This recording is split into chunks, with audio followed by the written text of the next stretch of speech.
Hello and assalamu alaikum, guys. It's your boy GenZ Deen back at it again. Tonight, my experiences with Islamophobia. I would first like to share an incident that transpired on September the 14th, 2025, on a Sunday late afternoon. I was all by myself on the pavement in front of the entrance leading to my former elementary school. So I am a former Christian who converted to Islam 6 years ago in the summer of 2019, and it was time for one of the 5 daily prayers, that is Asr.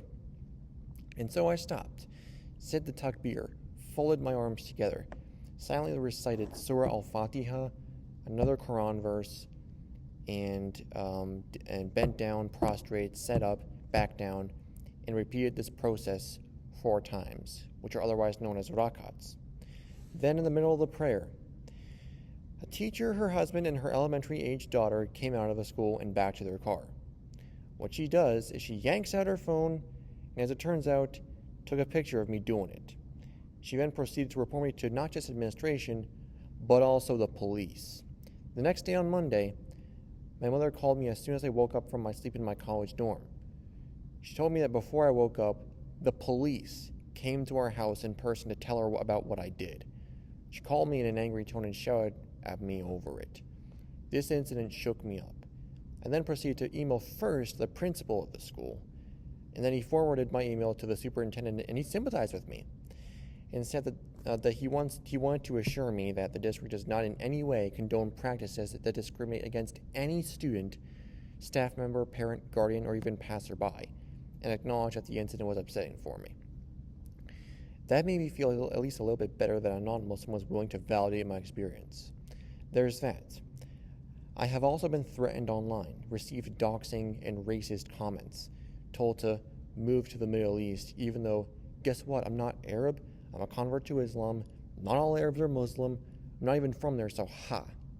Although I do admit that I would want to move to Saudi Arabia because even though I do contend that there are some cultural laws and laws that are somewhat contradictory to the Islamic Sharia taught by Muhammad, I contend that it would nurture my mental health and my Islamic faith, fix the potholes in my road to Jannah, and act as a remedy for my hurt soul. I have had people preach at me without consent. Here is an example of one such incident. In July of 2024, 2 evangelist Protestant preachers came up to me and accosted me while I was collecting cards at Giant in an attempt to convert me to Christianity. It is clear that telling these people that you respect their right to believe, or that you believe in the existence of God, yes, the Abrahamic one, which I do 100%, and that you love Jesus, if it's not their way, so my way of that as a Muslim is contending that he, along with all of the prophets from Adam to Muhammad as well, a prophet, a miracle worker born to the Virgin Mary, and will be a witness to people on the day of judgment. See Surah 4, 159. And well, above and beyond a great teacher. So they threw Bible verses at me at the time, which I had no clue how to respond to, and felt put on the spot. There's that. On FaceTime calls, I have had people tell me Muslim jokes which are ultra offensive, accusing me of having negative sexual intentions, and constantly stereotyping me. And not once but multiple times mocked the wudu practice where you gotta purify yourself in a lesser way before you perform salah, and mocked me for doing it once in the sink back at my former high school when someone who pretended to be interested, which was a non-Muslim, took a photo of me doing it and spread it for a long time. And so one of the things that actually made me a Muslim was pushing past negative stereotypes and negative bias and actually making an effort to see what Muslims stood for. And I was shocked in a good way. There's that. Back at my house, it's not any more fun for me down there. My mother sometimes arbitrarily tells me that I'm a traitor to our bloodline and that I walked away from the people that raised me and took care of me. And once even showed me a biased Instagram video about a gentleman named Rachid, who is an ex-Muslim who would go on to become Protestant, and was like, see why you're so hated for your faith? That really upset me. It's clear that she wasn't looking for debate or discussion. She wanted to purposely attack me and made me feel irrational and pretty much downright stupid for having faith in Islam. I did, for example, I did have an argument defending the whole Aisha fiasco formulated in my mind, but stayed silent because the words just didn't come out. I didn't know how to form it exactly the way I wanted to in my mind at the time, and I knew all that she would do would be talk over me, not understand what I'm saying, or just simply repeat her same old arguments, or should I say fallacies, over and over again, so I stayed silent. I was very ashamed about that. I wish I could have said something.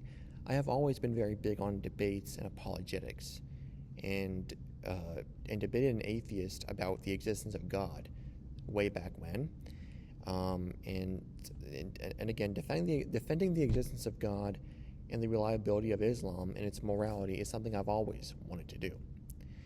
I see myself as a sort of real-life and Muslim Fox McCloud from the Star Fox series. So the reason I say that about myself is because Fox was passionate about defending his people, putting himself in harm's way, despite the fact that there was nothing else in it for him apart from defending his people and liberating the universe from evil dominion and destruction. Me, on the other paw, I want to safeguard my kindred, the Muslims, consisting of both converts and born Muslims, by the way, and to prove ourselves to be rational for believing that God exists and that we are rational for being Muslims. So with all this being said, Muslims who grew up in the faith, converts to Islam, or even ex-Muslims who retook your Shahada and went back to being Muslim, if you have a similar story in any way, shape, or form, don't be afraid to comment on this video. Share your thoughts with me. As for the non-Muslims, please do not threaten me or anyone else in the comments. If there's disagreement with me on something that you want to voice, feel free to share it in the comments. Nothing or no one is holding you back.